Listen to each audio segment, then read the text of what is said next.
اے نوجوانوں، آج کی بھی رات ہمارے لیے کل کا انتظار کرنے والی ہی تو ہے۔ ہر رات ہم انتظار یہی کرتے ہیں کہ صبح ہوگی، میں کام پہ نکل پڑوں گا۔ پھر جو ہے اپنے سارے معمولات ہم رات میں سوچ کر کے سوتے ہیں۔ آج کی رات ہو سکتا ہے ہم اسی طرح سو جائیں، لیکن ہم میں سے کوئی یہ نہیں کہہ سکتا کہ ہمارے آنے والی صبح اگر رب تبارک و تعالی چاہے تو سورج کو پچھم سے نکالتے اور وہ ہمارے لیے آخری دن ہو جائے گا۔ اسی لیے بزرگوں نے فرمایا ہر رات توبہ کر کے سو، ہر رات توبہ کر کے ایمان لا کر کے سو، کلمہ شہادت پڑھ کر کے سو۔ اسی لیے کہ میرے آقا صلی اللہ علیہ وسلم نے یہ بھی ارشاد فرمایا کہ ایک زمانہ ایسا آئے گا جب لوگ صبح مسلمان ہوں گے اور شام میں کافر ہو جائیں گے، اور حضور فرماتے ہیں شام میں مسلمان ہوں گے، صبح اٹھنے تک کافر ہو جائیں گے۔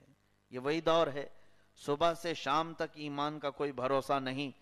کلمات زبان سے ایسے ایسے نکلتے ہیں جس کا اگر سرسری جائزہ لیا جائے تو کتنے لوگ تو صرف زبان کی وجہ سے کافر ہو جاتے ہیں۔ صرف ہماری زبان کفر تک لے جاتی ہے۔ کئی ایسے کلمات ہیں۔ پہلی بات تو یہاں علم سیکھا نہیں، جانتے نہیں کہ کس جملے سے کفر ہوتا ہے، کس کلمے سے آدمی اسلام سے نکلتا ہے۔ سیکھنے کا موقع کہاں ہے ہمارے لوگوں کے پاس؟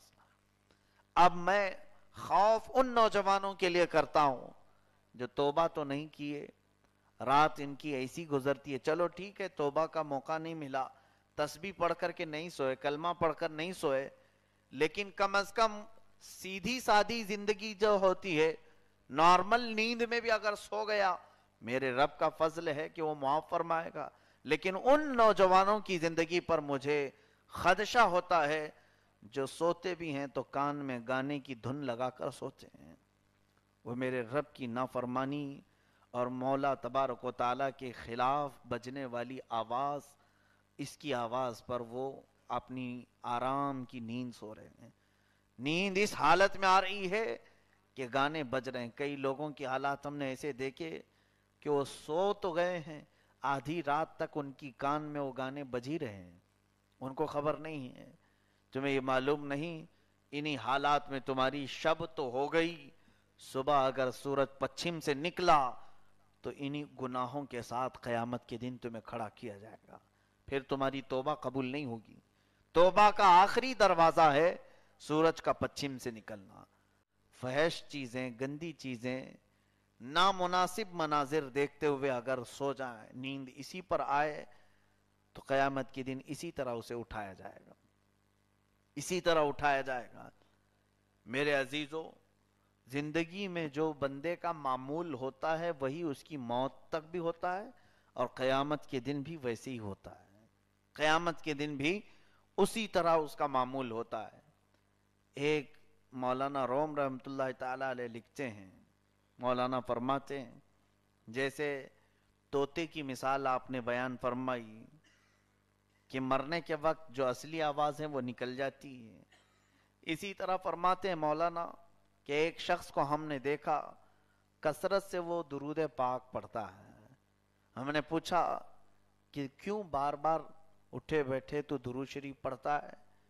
تو اس بندے نے کہا کہ بات در حقیقت ایسی کہ میرا ایک دوست تھا، میرا ایک ساتھی تھا، تو وہ کھیتی باڑی کا کام کرتا تھا، کھیتی باڑی کا کام کر رہا تھا تو ہمیشہ وہ کبھی بیل چلانے کے لیے ایسے جو کچھ الفاظ ہوتے ہیں، جیسے آ آ کہتے ہیں، چل چل کہتے ہیں، ہٹ ہٹ کہتے ہیں، یہ کھیتی باڑی والوں کے کچھ آوازیں ہوتی ہیں۔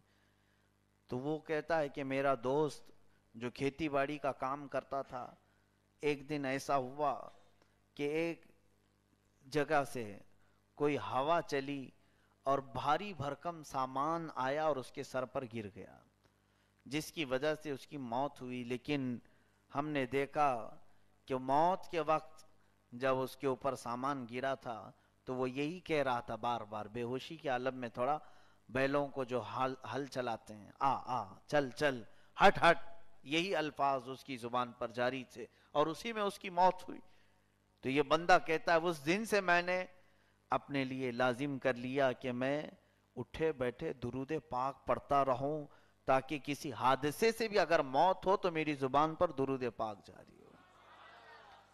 اللہ کے حبیب صلی اللہ علیہ وسلم کو یاد کرتا ہوا تو جاؤں دنیا سے.